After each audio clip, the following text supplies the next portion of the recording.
¿Qué tal? ¿Cómo están? Muy buenas noches. El régimen de Nicolás Maduro y la oposición, representada por Guaidó, finalizaron la tercera ronda de negociaciones en Ciudad de México sin alcanzar, como era de esperar, mayores acuerdos. Y es que desgraciadamente pocos tienen fe en las posibilidades reales de alcanzar un acuerdo con quienes han secuestrado el poder en Venezuela como reyes sin corona y a quienes consideran un régimen ilegítimo. Una ronda llena de problemas e intentos de sabotaje por parte del régimen chavista que debía haberse retomado el viernes, pero a la que dejaron de asistir los representantes de Maduro como protesta por las declaraciones de la primera ministra de Noruega en la Asamblea de las Naciones Unidas, donde expresó su preocupación por las violaciones de los derechos humanos en Venezuela. Jorge Rodríguez, el esbirro madurista, confirmó que esas declaraciones afectaban al cumplimiento de las pautas acordadas y adquiridas en la negociación, pero que no fue más que un impasse que, tras pedir explicaciones por lo que se dijo, pues quedaron finalmente resueltas para trabajar con más intensidad. ¿Impasse?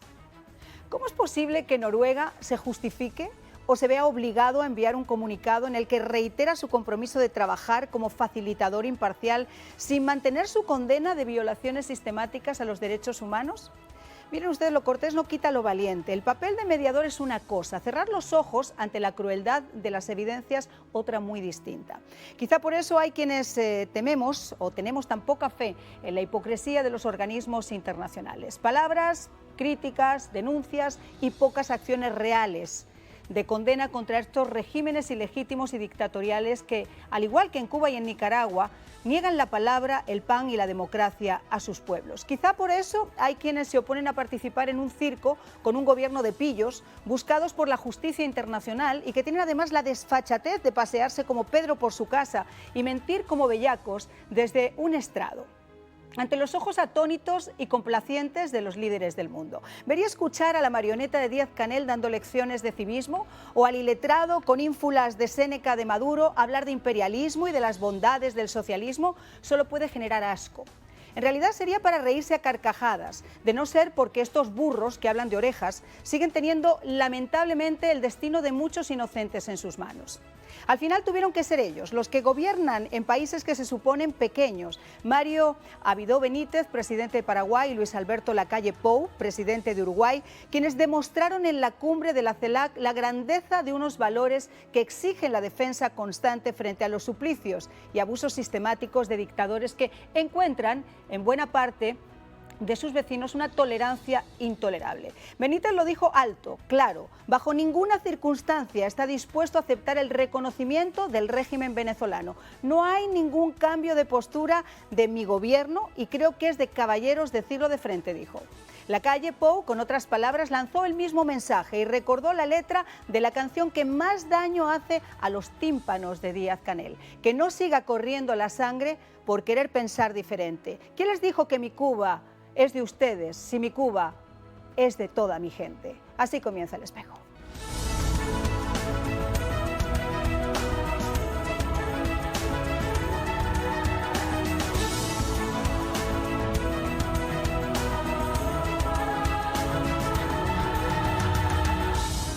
Bueno, quiero presentar de inmediato a mis invitados y quiero comenzar con Roberto Marrero, presidente de Telesur Libre. Te leo todos los días, los titulares que me mandas son brillantes, espectaculares.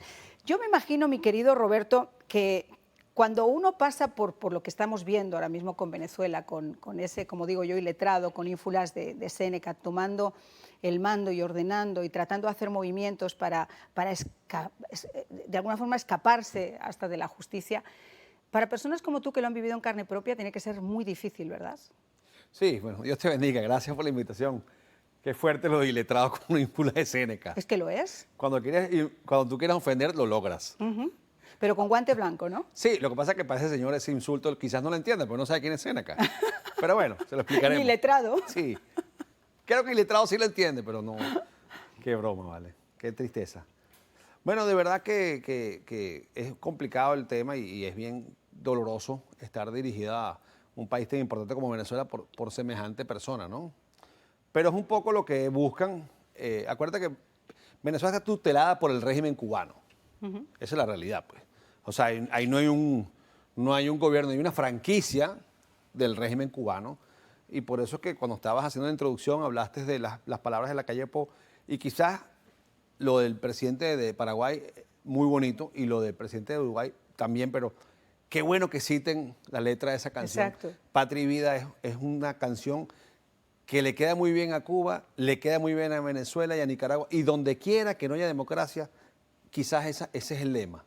Patria y Vida, qué buena frase. Sobre todo porque además estamos en un momento donde el pueblo venezolano tiene poco que perder, algo que ganar, y hay esperanzas, pero yo no sé si en unas negociaciones con un régimen ilegítimo, tramposo, de pillos, como el que hemos demostrado en estos momentos, se puede hacer mucho más que simplemente hacer acto de presencia. Te entiendo completamente la duda, las reservas y las comparto. Pero uno que los conoce un poquito, y créeme, cuando tú estás un año y medio preso del régimen, los entiendes porque los ves un poquito por dentro, ¿no? Ni siquiera los ves como los que fueron parte, los ves desde dentro. El preso aprende a conocer el régimen mucho mejor que el propio régimen. ¿Por qué se sientan en México si no tienen nada que lograr ahí? Yo me imagino que las sanciones, quieren el levantamiento de las sanciones a como dé lugar, pero eso... Pregunto que te hago, tú que eres una periodista muy aguda. ¿Alguna de las personas que se sientan allí en México tiene la pluma para quitar las sanciones? No, creo que no, porque además primero deberían liberar a los presos políticos y hacer una serie de cosas para que la comunidad internacional lo hiciera. Es decir, que ellos se sientan, el régimen de Maduro, poderoso, que tiene la policía, los órganos de inteligencia, las Fuerzas Armadas y todos los poderes cooptados para destruir al pueblo de Venezuela, tiene que sentarse con unos interlocutores que no son quienes tienen el poder para lograr lo que ellos quieren, porque los dueños de las sanciones le dicen, arréglate con Juan Guaidó y esa oposición y después hablamos. ¿Es así? Vamos a ver qué fue lo que dijo exactamente Maduro. Yo creo que seguimos avanzando en México, estoy de acuerdo, muy bueno. Hashtag seguimos avanzando en México. ¿Avanzando hacia dónde? Hacia una paz permanente, estable y profunda de Venezuela. Hacia la estabilidad, hacia la reconciliación nacional, hacia el reencuentro entre venezolanos y venezolanas, hacia pasar la página de la conspiración y el llamado a intervención militar, a invasiones. ¿Hacia dónde seguimos avanzando? Hacia la recuperación de nuestros activos en el exterior. Haga lo que haga Iván Duque, Monómeros es venezolana y la vamos a recuperar. ¿Qué te puedo preguntar? ¿Tu reacción? Hashtag seguimos avanzando. No, a él no hay que juzgarlo por lo que dice, sino lo que hace. Hace 4 meses dijo, quítame las sanciones y si no, no me siento. Me voy a sentar con las oposiciones. Y terminó yendo a México, no le han quitado sanciones y no se sentó con las oposiciones, por cierto, que las fabricó él. Se tuvo que sentar con los representantes de la oposición de Juan Guaidó. Entonces, a Maduro o a los dictadores no hay que juzgarlo por lo que dicen, sino por lo que hacen. Fíjate que hay varias noticias del día de hoy que me encantaría compartir contigo con el tema de Venezuela. Una de ellas, por supuesto, es la de Alex Saab, el testaferro de Maduro, que ha tenido la desfachatez de escribir supuestamente una carta a Jorge Rodríguez. Jorge Rodríguez lo ha tuiteado. Y en ella dice específicamente, y quiero mencionarlo textual, me han amenazado con morir en una prisión de los Estados Unidos todos los días desde que me secuestraron vilmente. Amenazaron la vida de mi familia, me han calumniado, injuriado, maltratado y, según ellos, humillado. Esto es lo que dice el empresario colombiano. Y uno se pregunta, después de escuchar estas barbaridades, ¿y lo que ha hecho él con el pueblo de Venezuela? ¿Cuántas veces ha humillado, ha robado al pueblo de Venezuela, ha jugado con el pan del pueblo de Venezuela, se ha enriquecido gracias y a costa del pueblo de Venezuela? Y además, el que comete un delito, si se prueba, acaba en una prisión federal. Eso no es una amenaza, eso es un hecho. Sí, bueno, él era una persona, los que lo conocen, yo no conozco a nadie, no lo conozco de cuando era un limpio, como decimos en Venezuela, pero para empezar, Alex Saab no es ni siquiera venezolano, es colombiano. Colombiano y de origen árabe, entiendo. Y Maduro lo defiende mucho más que a los propios sobrinos de Cilia, que son familiares que están presos aquí en una cárcel federal, entiendo que en Nueva York, por delitos de narcotráfico. Sí. Yo no vi esa campaña para defender a los sobrinos de Cilia, claro, como la está defendiendo Alex Saab. Porque ellos no ¿Por saben qué lo que tanto sabe, amor? porque no saben lo que sabe Alex Saab. Ese es el tema, que ese señor cuando llegue aquí el karaoke va a estar muy bueno. Y va a terminar cantando, pues yo digo siempre, miren, después del juicio del Chapo Guzmán, donde todos eran los más aguerridos, ahí cantaron la Traviata todos, y cuando este señor, que ya esté aquí, que esa extradición se dé lugar, y se encuentra entre una condena de 40 años o 50 años en una prisión federal de los Estados Unidos, va a terminar cantando también, y yo me imagino que Maduro y sus secuaces tienen que estar temblando de que eso pase. No, y que además que Alex Saab es de él. O sea, Alex Saab llega a los círculos del poder del chavismo cuando Maduro era canciller, todavía Chávez vivo, y Alex Saab hizo algunas petrocasas en Falcón, creo que en Punto Fijo. Y ahí empezó el tema. Después pasó por el ser el zar de la comida. Y es más, la defensa de Alex Saab es una prueba reina de que hay actos de corrupción. Dicen que Alex Saab es embajador o es diplomático de Venezuela, pero a su vez es el empresario que surte de comida. Entonces, ¿cómo tú puedes ser empresario y diplomático a la vez del mismo gobierno que tú representas? De la misma forma que eres un preso ahora, un detenido, y te quieren poner a formar parte de una mesa de negociaciones en México con la oposición. Bueno, si es que es surrealista. Pero eso me gusta, porque eso es lo que hizo la FARC. Entonces ya el régimen de Maduro está actuando como una minoría y como un gobierno, ni siquiera un gobierno forajido, como una fuerza que pretende ser un gobierno como es la FARC, que tenía algunas zonas donde controlaba, porque está pasando en Venezuela. Como un Maduro grupo no controla, exactamente, Maduro no controla toda Venezuela. Hay partes que la controla la FARC, hay partes que la controlan sectores, incluso disidencias del mismo, y haciendo lo mismo que la FARC, pidiendo que un preso, un delincuente, sea representante de ellos en una mesa. Bueno, yo les tengo buenas noticias, y es que este va a terminar cantando. Yo se lo puedo garantizar, que si finalmente esa extradición de Cabo Verde se realiza, él va a ser el primero que va a soltar toda esa lista, y tiene que tener mucho miedo de que no sea el propio régimen de Maduro el que no decida terminar con su vida, que yo creo que eso es otra de las cosas que a veces cuando ves este apoyo y yo no voy a decir y no voy a hacer y gracias y tal, quizá es una cortina de humo también para tratar de proteger su vida frente a un gobierno que no le temblaría el pulso para acabar con su vida. En el día de hoy que no le van a decretar prisión, o sea que no le van a decretar libertad condicional ante obviamente la posibilidad de que pudiera fugarse, como ya pasó en el pasado, ¿no? Muy distinto el caso, fíjate tú. El más fiel exponente del madurismo es Alex Saab. El Pollo Carajal es del chavismo, que es otra cosa. Allá en ese mundo rojo hay dos bloques importantes, el chavismo y el madurismo. Y si algo representa al Pollo Carvajal es al chavismo, no al madurismo. Sí, ha habido además rencillas entre ellos, y él ya ha dicho, a diferencia de lo que dijo Saab, que sí estaría dispuesto a colaborar con las autoridades americanas, y es un hombre que al menos las rutas del narcotráfico y ciertas cosas las conoce bastante bien. Sí, Alex Saab sabe mucho, pero el Pollo también sabe. Sí, yo creo que sí. Por eso ha tenido tanto miedo y ha querido irse. Pero bueno, y el Pollo sabe mucho de la administración de Zapatero y la relación con Chávez, pero Maduro era el canciller. Era el canciller Maduro. Es que este es el tema, o sea, el tema que se plantea en España, por si hay alguna persona que lo dude, es que los servicios de inteligencia de España, yo no estaría, pero vamos, no dudaría un segundo que si a este hombre lo ponen en libertad, lo desaparecieran, lo llevaran a otro país y desapareciera, porque los servicios de inteligencia dependen del gobierno, y el gobierno ha pactado con Podemos, y Podemos a todas luces ha sido un partido político financiado por las arcas de Maduro. Entonces, ese entramado de financiamiento de partidos quedaría perfectamente al descubierto. Y eso es lo que no quieren, obviamente, ni Sánchez, ni Zapatero, ni ninguno que tenga que ver en ese momento con el poder, ni siquiera el juez Garzón, que está representando a Saab en su parte legal. Es totalmente de acuerdo contigo. Son dos casos distintos, pero es muy... De hecho, el Pollo dice un mensaje, caerán países. No sé a cuál se refiere. Bueno, varios, los que han colaborado en todo eso. Pero vamos a cambiar de tema, hablando también de Venezuela, porque ha hablado el padre del joven asesinado por el sargento que ha sido absuelto en Venezuela. Ha dicho, ahora el caso tendrá más fuerza en la Corte Penal Internacional.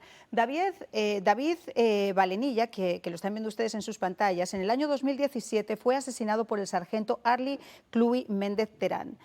Y ahora la justicia chavista pues, ha decidido absolverlo. A pesar de que había imágenes disparando a quemarropa contra este muchacho, la justicia del chavismo le ha absuelto. Y el padre dice que ahora se abren nuevos caminos. Para hablar sobre todo esto tenemos a Ali Daniels, director de la ONG Acceso a la Justicia. Muchísimas gracias por acompañarnos. Igual, de frotarse los ojos, un caso flagrante, con imágenes, y sin embargo este hombre queda absuelto. ¿Cuáles son realmente las posibilidades que tiene la familia de hacer justicia? Sí, buenas tardes. Efectivamente, las posibilidades de que la justicia se dé en Venezuela son prácticamente nulas porque en Venezuela no hay un poder judicial.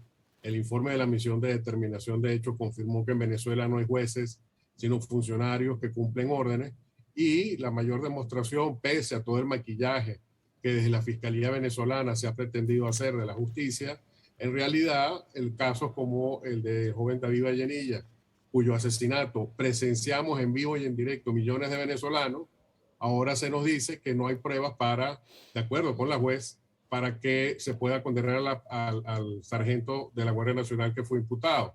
Esto es una demostración, una sola sentencia ha podido destruir todos los esfuerzos que durante meses la Fiscalía, encabezada por el señor Saab, ha tratado de maquillar respecto a la justicia venezolana, y por eso a los ciudadanos que han sido víctimas del gobierno solo les queda la esperanza de la Corte Penal Internacional. Y la Justicia Penal Internacional, la Corte de la Haya, ¿cuántos casos no se han presentado ya de abusos a los derechos humanos? Y sin embargo seguimos viendo, como hemos visto en México, que Maduro, sus secuaces se siguen paseando, como yo decía en mi intro, como Pedro por su casa. A veces es difícil pensar que la justicia llegue para estos individuos, ¿no? Efectivamente, y si tengo una crítica para la fiscal Bensouda es precisamente su falta de celeridad. Efectivamente, la Corte Penal no es una instancia que se conozca por su rapidez. Ahí tenemos el caso de al-Bashir, cuyo primer auto de detención fue en el año 2009 y todavía están en negociaciones para entregarlo más de 11 años después. Entonces, en ese sentido, nosotros tenemos que ser serios y tratar de, digamos, manejar las expectativas de una manera seria, pero del mismo modo también decir que esa es la esperanza que le queda a los venezolanos, una justicia lenta a nivel de la Corte Penal Internacional, pero al menos podemos decir que la Fiscalía se ha comportado de una manera correcta, y nosotros no necesitamos que un órgano de la Corte Penal esté a favor de las víctimas. Nos basta con que sean imparciales. Pues muchísimas gracias, Ali. En otro tema también que preocupa es que los venezolanos obviamente piden acceso a las vacunas, pero lo que va a llegar, las vacunas que van a llegar son mayoritariamente la maravillosa, potente y eficaz vacuna cubana, la famosa Abdala. Vamos a ver qué es lo que ha dicho una de las enfermeras del Hospital San Cristóbal. Pero triste ver que uno estaba atendiendo a una persona y uno volteaba y ya la otra había entrado en parada y uno no podía. Porque aquí también, así como son poquitas enfermeras, también son pocos médicos. Entonces, si ellos atienden abajo en emergencia, no pueden subir aquí a COVID, no pueden estar las 24 horas. Entonces, eso es difícil ver morir gente. Bueno, pues Cuba ha comenzado a enviar ya esos primeros lotes de vacunas a Venezuela y a Vietnam. ¿Qué te parece esto? O sea, una vacuna que además hay que decir que la Academia Nacional de Medicina ha reiterado que la Abdala no cuenta con ninguna aprobación de la Organización Mundial de la Salud. Y ahí tienen ustedes ese comunicado que dice: como institución asesora del Estado, la ANM expresa su profunda preocupación ante un producto del cual no se tiene información científica sobre su eficacia, del que no se conocen publicaciones científicas y sin aprobación de la Organización Mundial de la Salud u otra agencia regulatoria internacional, y que sea aplicado a los venezolanos con todas las consecuencias que eso podría acarrear. Pero ahora, Maduro y sus secuaces todos llevan Pfizer. Claro, claro. Ellos saben que porque no se vacunan con la Abdala. Además que en Venezuela, lamentablemente, el COVID mata, pero mata la diálisis, mata el infarto, enfermedades erradicadas han vuelto. Venezuela tiene un sistema de salud que era de primer mundo. Tú te podías dializar, ¿sí? Te podías operar de corazón abierto hace 20 años. Sin pagar nada. Con el Seguro Social te podías tener un tratamiento de cáncer, que era trabajoso, había que hacer unos trámites, quizás, pero lo lograbas. Ahora es imposible. Ahora el no acceso a la justicia está negado para los pobres. Ahora no puedes acabar ni con el virus del chavismo y del madurismo. O sea, eso ya está totalmente insertado y tampoco te los puedes cargar. Virus altamente contagioso. ¿Verdad que sí? Y además difícil de erradicar, pero no hay ningún virus no hay ningún antibiótico que no esté todavía por inventarse, que le pueda aplicar. Ahora, otra de las cosas que dicen en Venezuela es que mucha gente se ha vacunado con la famosa Sputnik y están esperando esa segunda dosis. Desde hace 4 meses, la tercera edad, acudimos aquí y nos pusieron la primera dosis. Pasan largos 4 meses, nos dicen que en junio, que en julio, en agosto, estamos en septiembre y todavía no nos ponen la vacuna. Las personas somos de la tercera edad, no somos de 60, ya pasamos de 70 y 80. No puede ser que en este país tengamos tanta deficiencia en la salud. Yo he perdido ya 4 o 5 veces viniendo para acá y las veces que vengo no me dicen nada. Lo que hago es sufrir y pasar hambre. Yo estoy pasando hambre porque no tengo ni comida en mi casa. Pero lo que queremos es que nos aseguren la segunda dosis del Sputnik, porque estamos desamparados. Ya han pasado varios meses y todavía nada. Mire ustedes, rasga el alma ver a un país próspero, rico, saludable, alegre como era Venezuela. Bueno, pues en este poco tiempo de programa que queda, decirles simplemente que si esa vacuna fuera tan maravillosa, en Cuba no existirían los casos de COVID ni las muertes que se están registrando en esos momentos. Esa sería la primera lección que se debería tomar, ni siquiera lo que ha dicho la Organización Mundial de la Salud, sino el ejemplo. Ahora, en el caso concreto de Venezuela, ¿qué se puede esperar de esas negociaciones? Bueno, mira, de esas negociaciones se puede esperar un régimen que dice que no va, que siempre se queja, que siempre dice que pone condiciones, pero termina sentándose. Pareciera que ellos tienen algún interés, que es resolver las sanciones. No los interesa sino el dinero. O sea, lamentablemente a la dictadura solo le interesa el dinero y las sanciones y quitar las sanciones. Y la oposición acude pidiendo elecciones. Quizás no las logremos. Pero lo cierto es que primera vez el régimen está tan acorralado. Pero prestarse al juego con una gente que siempre ha hecho trampas y que están ahí después de haber usurpado un poder que el no juego les fuera corresponde. quitar las sanciones, no se las han quitado. El juego fuera legitimarlo ante las instancias internacionales. El juego fuera decir que son buenos y no seguir con la CPI, la Corte Penal Internacional. El juego fuera decir que ellos no son malos en la ONU. El juego fuera no enfrentarlo. No es así. Estamos lamentablemente, hemos tenido que sentarnos con ellos, sí, pero también ellos han tenido que sentar con una oposición a la cual detestan y quieren desaparecer, pero no la han podido desaparecer. Juan Guaidó sigue en Venezuela enfrentando al régimen de Nicolás Maduro.